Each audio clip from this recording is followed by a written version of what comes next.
Math learning ক্লাসের পক্ষ থেকে সবাইকে স্বাগতম। ম্যাথমেটিক্স 1 এর নবম অধ্যায় রূপান্তর সূত্র এই চ্যাপ্টারের তৃতীয় ভিডিওতে আজকে আলোচনা করব রচনামূলক কোশ্চেনগুলো নিয়ে। তো আমরা অলরেডি রূপান্তর সূত্র এই চ্যাপ্টারের অতি সংক্ষিপ্ত কোশ্চেনগুলো নিয়ে আলোচনা করছি এবং এই অতি সংক্ষিপ্ত বা রচনামূলক ম্যাথগুলো করার জন্য যে প্রয়োজনীয় সূত্র সেগুলো আমরা বিস্তারিত আলোচনা করছি। তো আজকে 3 নম্বর ভিডিওতে আমরা এই চ্যাপ্টারের খুবই গুরুত্বপূর্ণ যে রচনামূলক কোশ্চেন আছে সেগুলো নিয়ে আলোচনা করব। তো এখন আমি দেখেন এখানে একটা রচনামূলক কোশ্চেন লিখে রাখছি। এখানে হচ্ছে এই cos 20 degree into cos 40 degree into cos 60 degree into cos 80 degree এইভাবে কিছু মান আছে। তো এটাই তো আমাকে প্রমাণ করতে হবে 1/16।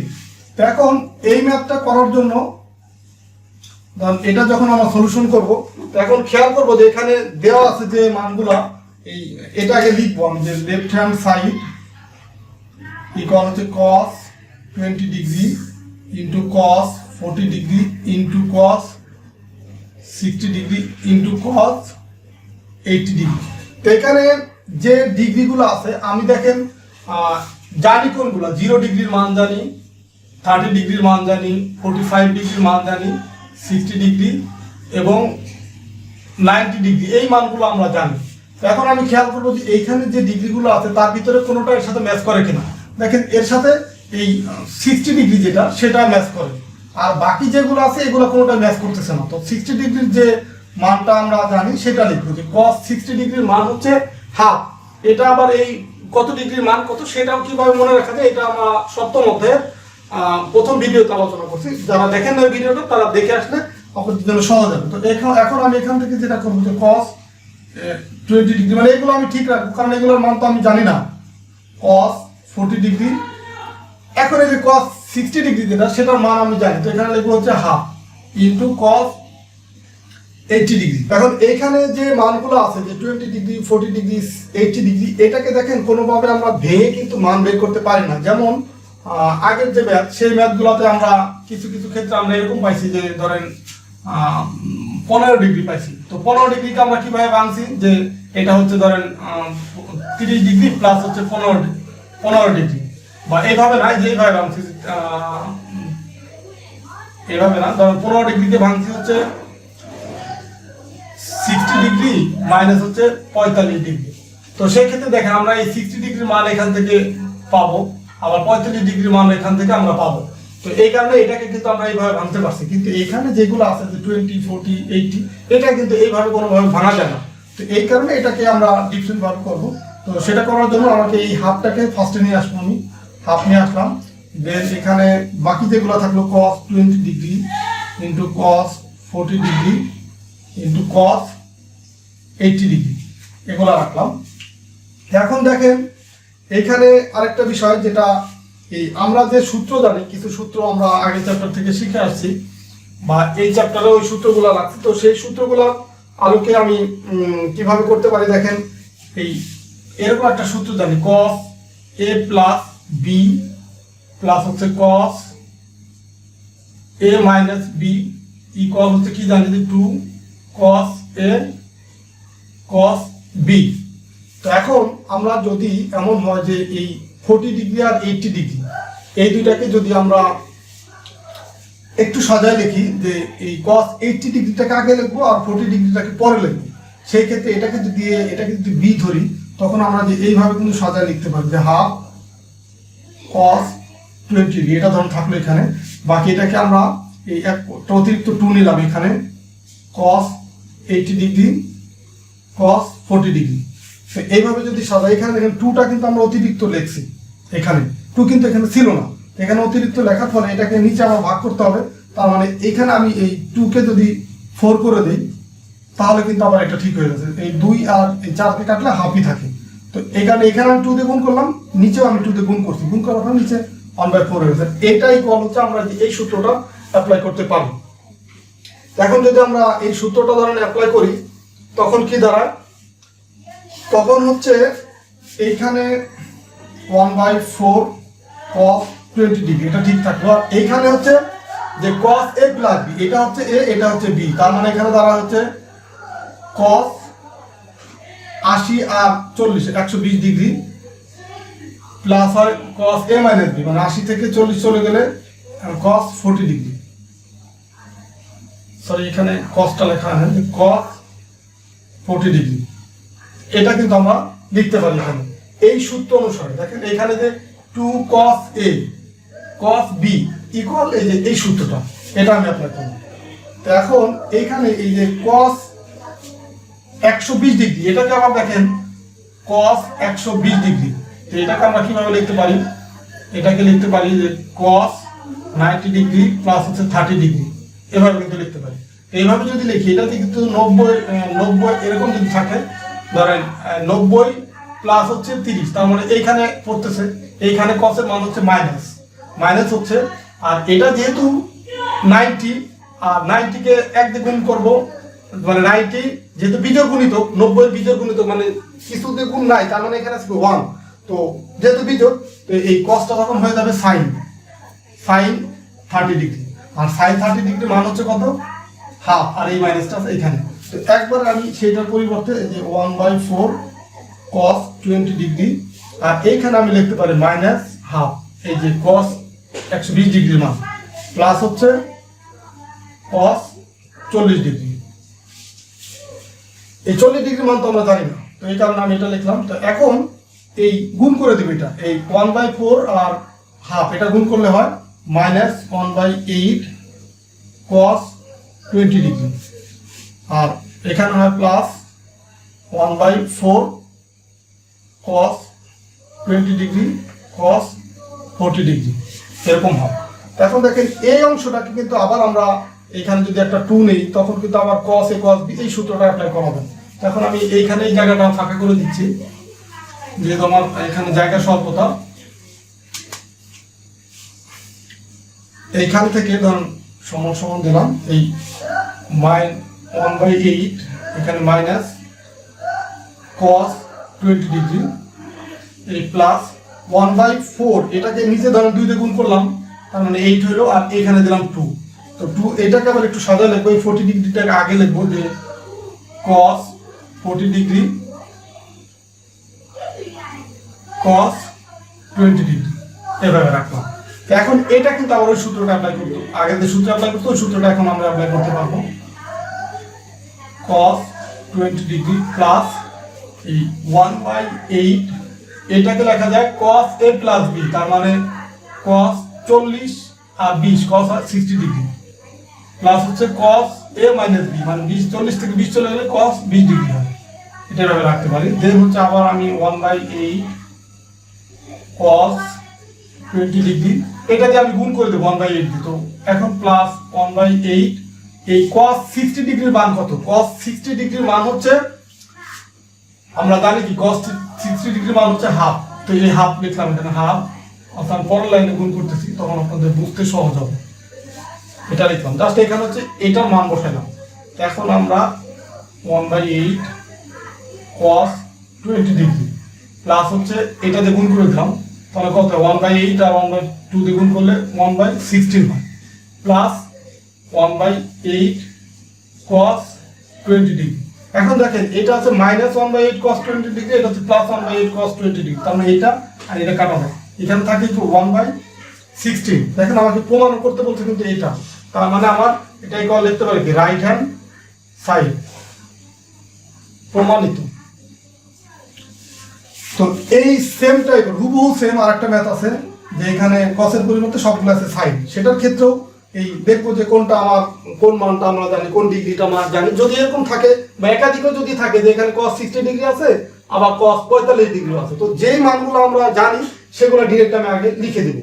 লিখে দেওয়ার পরে ওই মানটা পাওয়ার পরে বাকি যে ডিগ্রিগুলো থাকবে সেইগুলোর মান আমি জানি, সেইগুলোকে আমরা এই সূত্র ফেলানোর চেষ্টা করবো, যে এই 2 cos A cos B বা 2 sin A sin B, বা এই সূত্রগুলো আমরা অ্যাপ্লাই করার চেষ্টা করবো, যে বা sin এর সাথে cos হতে পারে, 2 sin A cos B এরকম হতে পারে। তো আমরা মোট কথা যে 4টা সূত্র জানি, যে 2 cos sin A cos B বা 2 cos A sin B, অথবা 2 cos A cos B বা 2 sin A sin B, এই 4টা যে সূত্র, এই সূত্রগুলোর সাথে কোনো না কোনোটার সাথে ম্যাচ করবে, ম্যাচ করলে তখন এইভাবে আসতে হবে। তো এইভাবে আসলে আশা করি প্রমাণ হয়ে যাবে। তো আপনি এই একটা ম্যাথ যদি ভালোভাবে বুঝে থাকেন, তাহলে আশা করি যে বাকি যে ম্যাথটা আছে সেটা আপনারা, বাকি যে ম্যাথগুলো আছে সেম নিয়মে, সেগুলো পাবেন।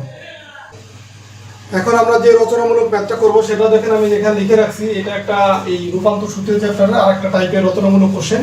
তো এই টাইপের বেশ কিছু ম্যাথ আছে, তো আমি এই একটা ম্যাথ করে দিচ্ছি। এটা যদি আপনারা ভালোভাবে বুঝতে পারেন বা আপনাদের এইটার যদি কনসেপ্টটা ক্লিয়ার হয় তাহলে আপনারা এই টাইপের সবগুলো ম্যাথই পারবেন। তো এই টাইপের ম্যাথ করার জন্য আপনাকে খেয়াল করতে হবে যে এইখানে যে ছোট যে মানটা আছে সেটা একবার ধরে নিতে হবে। তো আমরা যখন সলিউশন করব, সমাধান করব, তখন এই ধরি বা মনে করি ধরি হচ্ছে এই 2π হচ্ছে 15 হচ্ছে থিটা, এটা ধরে নিলাম।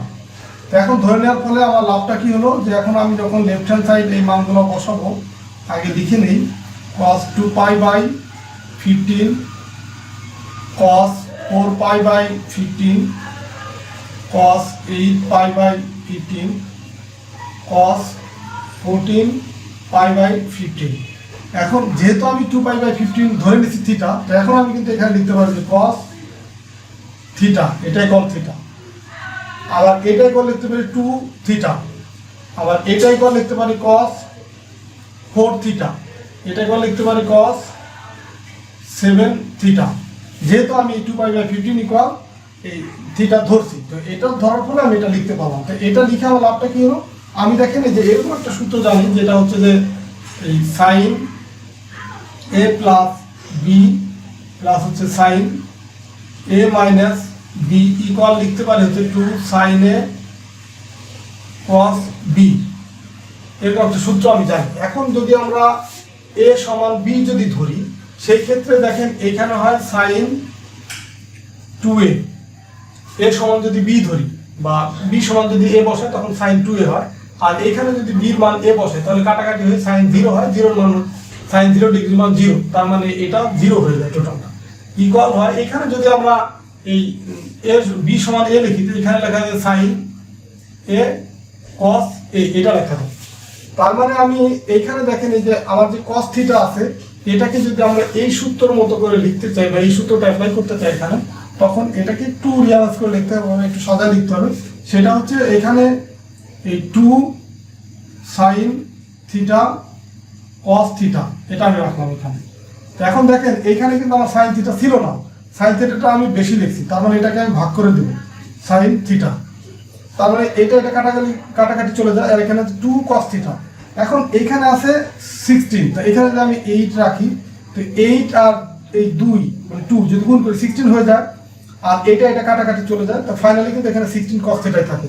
তো এখন দেন বাকিগুলো আমি বসাই এখানে, cos 2 theta cos 4 theta cos 7 theta. এইটা আমি একটু সাজায় লিখলাম কেন, এই সূত্রটা আমি অ্যাপ্লাই করছি এই কারণে। এখন আমি লিখতে পারি যে 8 sin থিটা,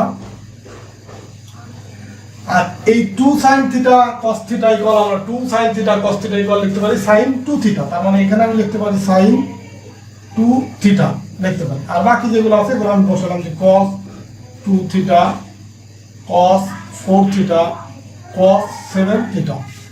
এখন এই অংশটাকে আবার সূত্রে অ্যাপ্লাই করার জন্য এইখানে দেখেন আমি যদি এখানে 4 লিখি আর এখানে sin থিটা রাখলাম, এইখানে যেহেতু 4 লিখছি তাহলে 2 দিয়ে গুণ করে 4 কে 2 দিয়ে গুণ করলে তো 8 হয়। তো এইখানে আমি 2 নিয়ে আসলাম, 2 sin 2 থিটা cos 2 থিটা, এটা রাখলাম জাস্ট হচ্ছে এই আগের সূত্রটা অ্যাপ্লাই করার জন্য। বাদ বাকিগুলো আমি ঠিকই রাখলাম, cos 4 theta cos 7 theta 4/sin theta. এইটা ইকুয়াল আবার লেখা যায় এইটা অনুযায়ী, এখানে a ছিল এখানে 2 এ লিখছি, তার মানে এখানে 2 থিটা আছে, এখানে হবে sin 4 theta into cos 4 theta cos 7 theta. এখন এটাকে আবার আগের সূত্রটা অ্যাপ্লাই করার জন্য এখানেও আবার এখানে 2 রাখলাম, এখানে আছে sin থিটা। এইখানে যেহেতু 2 রাখছি, এই এখান থেকে একটা 2 এখানে নিয়ে যাবো, তার মানে এখানে 2 sin 4 থিটা cos 4 থিটা, দেন বাকি অংশ cos 7 থিটা। তো এইটাই কল আবার দেখেন যে আগের সূত্রটার মতো আমি এখানে চলে যাবে পথে, এখানে এই লাইন হবে। এখন এখানে এই 2/sin থিটা, আর এটাই কল লেখা যাচ্ছে আপনার sin 8 থিটা cos 7 থিটা। এখন আমি এখানে 1/sin থিটা রাখলাম, আর এই 2টাকে এখানে নিয়ে গেলাম 2 sin 8 থিটা cos 7 থিটা। দেখেন এটা এখন এটার মধ্যে এখানে 8 থিটা এখানে 7 থিটা, এখন কিন্তু আপনার দুইটা মান কিন্তু একই না। আগে যেমন 4 থিটা ছিল এখানেও 4 থিটা, বা এখানে 2 থিটা ছিল এখানেও 2 থিটা ছিল, এখানে ডিফারেন্ট মান। তার মানে এই যে এখানে a আর b নট ইকুয়াল, তো সেই ক্ষেত্রে আমরা এখানে লিখব 1/sin থিটা, আর এইখানে হবে কি sin a প্লাস b। তার মানে এই 8 থিটা 7 থিটা কত হবে sin 15 থিটা হবে, আর প্লাস হবে কত, প্লাস হবে এই sin a মাইনাস b, তার মানে sin থিটা হবে। এটুকু আসলে এখন আমরা এইখান থেকে এই থিটার যে মান সেই মানটা আমি বসাই দেবো। থিটার মান হচ্ছে কি 1/sin এটা রাখলাম, ঠিক আছে। আর এই যে এইখানে শুধু আমি মানটা বসাবো, এখানে হবে কি sin 15, আর থিটার মান হচ্ছে 2π/15 প্লাস হচ্ছে sin থিটা, ঠিক রাখলাম। এটা কাটাকাটি যায়, এটা কাটাকাটি যায়, এখানে হয় 1/sin থিটা,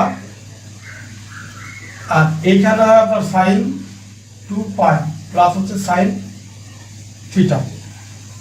এখন sin 2π এর মান কত, আমরা এইভাবে করে যদি যাই পাই 2π, তার মানে এখানে আসে, এটা থেকে যদি প্লাস 0 ডিগ্রি করি তাহলে এখানে পড়ে, বা মাইনাস 0 ডিগ্রি করলে এখানে পড়ে। আর sin 0 ডিগ্রির মান তো 0, তার মানে এখানেই হোক অবস্থান বা এখানেই হোক প্লাস 0 বা মাইনাস 0 একই কথা। তার মানে টোটাল এই মানটা হয় 0, তার মানে আমরা এখানে লিখতে পারি যে sin থিটা, আর এই মানটা যেহেতু 0 তাহলে 0 প্লাস হচ্ছে sin থিটা, ঠিক আছে। তো তার মানে কি ফাইনালি আমি লিখতে পারি 1/sin থিটা ইনটু এই sin থিটা, sin থিটা। তো এইটা আর এটা কাটাকাটি যায়, তাহলে এখানে থাকে তো 1, আর দেখেন রাইট হ্যান্ড সাইড আমার 1, সেটাই তো প্রমাণ করতে তার ইকুয়াল আমি লিখতে পারি রাইট হ্যান্ড সাইড, এটাই হচ্ছে প্রমাণিত। এখন এই সেম টাইপের আরো যে ম্যাথ আছে এই চ্যাপ্টারে, সেই ক্ষেত্রে আপনার এই ছোট যে মানটা থাকবে সেটাই ইকুয়াল আপনাকে ধরে নিতে হবে। ধরে নেওয়ার পরে সেম এইভাবে করতে হবে। এইভাবে করলে আপনারা দেখেন এখানে যেমন এই 2 sin থিটা cos থিটা বা এই টাইপের যে আপনারা 4টা সূত্র জানেন, এই 4টা সূত্র কোনো না কোনোটার সাথে ম্যাচ করানো যাবে। তো আপনারা এই ম্যাথগুলো এটা আপনারা একটু দেখেন, মনোযোগ দিয়ে বাসায় প্রয়োজন আবার একটু নিজেরা খাতায় লিখে প্র্যাকটিস করেন, বা সেম টাইপের কোনো ম্যাথ যদি করতে গিয়ে আপনারা প্রবলেম ফেস করেন বা আটকে যায়, তাহলে আমাকে কমেন্টসের মাধ্যমে জানাবেন, প্রয়োজন আমি সেই ম্যাথগুলো সমাধান করে দেবো। আর এই ভিডিওগুলো যদি ভালো লাগে বা কিছু শিখতে পারেন, তাহলে বরাবর মতো যারা নতুন দর্শক আছে তারা চ্যানেলটা সাবস্ক্রাইব করে রাখবেন, বা আমার ম্যাথ লার্নিং ক্লাস নামে একটা ফেসবুক পেজ এবং একটা ফেসবুক গ্রুপ আছে, আপনারা চাইলে সেখানে এঙ্গেজ হয়ে থাকতে পারেন। আর ভিডিও ভালো লাগুক বা মন্দ লাগুক যেটাই হোক, একটা কমেন্টস করে আপনাদের মতামতটা জানাবেন, তাহলে আমি আমার ভিডিও তৈরির যে প্রসেস বা আপনার যদি কোনো আমার ত্রুটি থাকে সেগুলো আমি সমাধান করে, বা আপনারা যেভাবে চাচ্ছেন আমি সেইভাবেই ভিডিওগুলো তৈরি করার জন্য চেষ্টা করবো। তো আপনারা সবাই একটা মতামত দেবেন, ভালো লাগলে বলবেন যে না ঠিক আছে ওকে, আর যদি ভালো না লাগে তাহলে বলবেন যে আপনার এই জায়গায় সমস্যা আছে বা এই ম্যাথটা এইভাবে বুঝাইলে ভালো হয়, বা আমরা ম্যাথটা বুঝতে পারতেছি না, তাহলে আমি আরও সুন্দর করে আপনাদেরকে বোঝানোর চেষ্টা করবো। তো ঠিক আছে, সবাই ভালো থাকবেন, সুস্থ থাকবেন। আর আমার এই ভিডিও মেক করার উদ্দেশ্য হচ্ছে আপনারা যেন ম্যাথটা শিখতে পারেন এবং ফ্রিতে শিখতে পারেন। কারণ অনেকে কিন্তু প্রাইভেট পড়ে বা বিভিন্নভাবে টাকা নষ্ট করেন বা টাকা খরচ করেন, তো আমি চাই যে ফ্রিতেই আপনারা এই পুরো ম্যাথমেটিক্স 1 2 3 এগুলো ফ্রিতেই শিখেন। তো এটা হচ্ছে ম্যাথমেটিক্স 2, তো এটা আমি চাই যে ফ্রিতে আপনারা শিখে সবাই ভালো রেজাল্ট করেন। তো ঠিক আছে, আল্লাহ হাফিজ।